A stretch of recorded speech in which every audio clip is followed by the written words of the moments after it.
Next is Attorney David Reid. Good evening, Madam Chair and members of the board.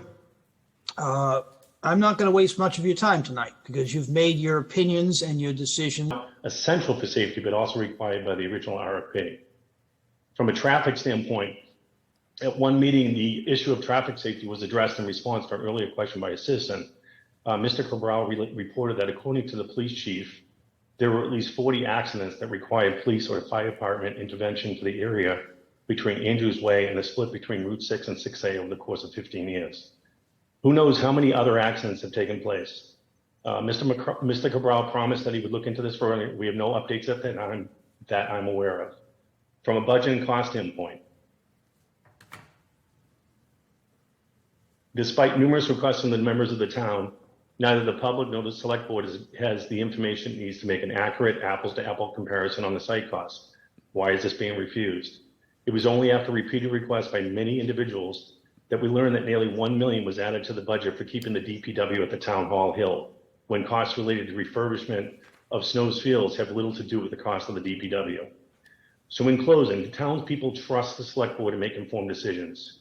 Yet we have seen that the needed information has not been given to them or to the public. I ask the select board to table its vote until all required information is made available to them and to the public, and a date certain for the vote is publicized and is part of an open discussion with the public. Thank you for your time. Appreciate your comments. Thank you. Next is Attorney David Reid. Good evening, Madam Chair and members of the board. I'm not going to waste much of your time tonight because you've made your opinions and your decisions very clear. But I do represent the Cranberry Hill Homeowners Association, 75 residential homes who are voters and taxpayers and residents of your community. They feel that the site at 340 Route 6 is not a desirable or appropriate location for this facility. I would make one observation. I've attended, I think, all of your public hearings. I've corresponded with you, as I know my clients have and neighbors have. And I tell you, each of you, that I stand by the opinions that I've expressed in each one of those letters. And I think you've got a problem with this site that you're going to have to deal with. I know you don't agree with that, but I do. That aside, I would make one perhaps final observation. All of your discussions that I've witnessed and participated in, including Mr. Cabral's presentation tonight, have all been focused on the internal assessment of these sites.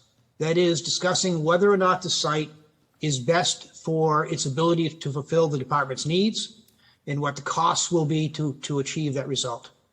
None of your discussion, at least not your public discussion, have focused on the external impacts of your decision.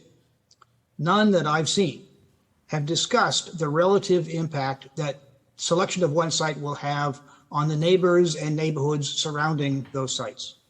We believe that this site will have a significant detrimental effect upon the adjoining residential neighborhood.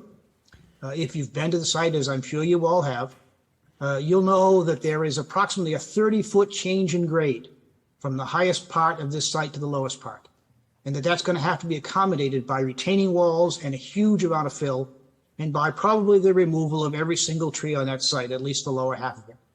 And by the way, in my opinion, it's all one site still.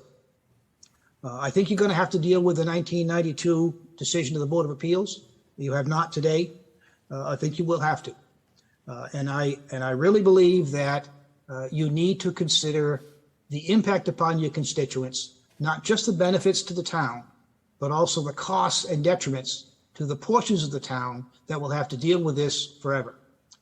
As far as the observation by one of your members that people who bought into that community should have considered the possible uses of this site. Since the town acquired it for the public safety facilities in the late 80s, I believe, and since the public safety facility were approved in 1992, it has been dedicated to that singular use.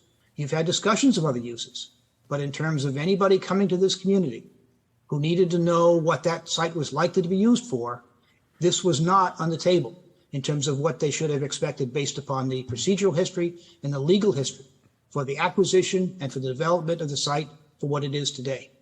And I think that comment was a little bit out of context.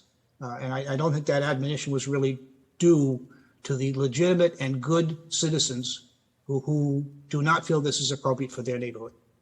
Thank you for your time. And I know that there'll be a lot more processes to consider down the line, that you're simply deciding on the direction that DPW should proceed with in terms of designing the site. And we will undoubtedly have a great deal of input in the next phases of your discussion. And I thank you for your time tonight.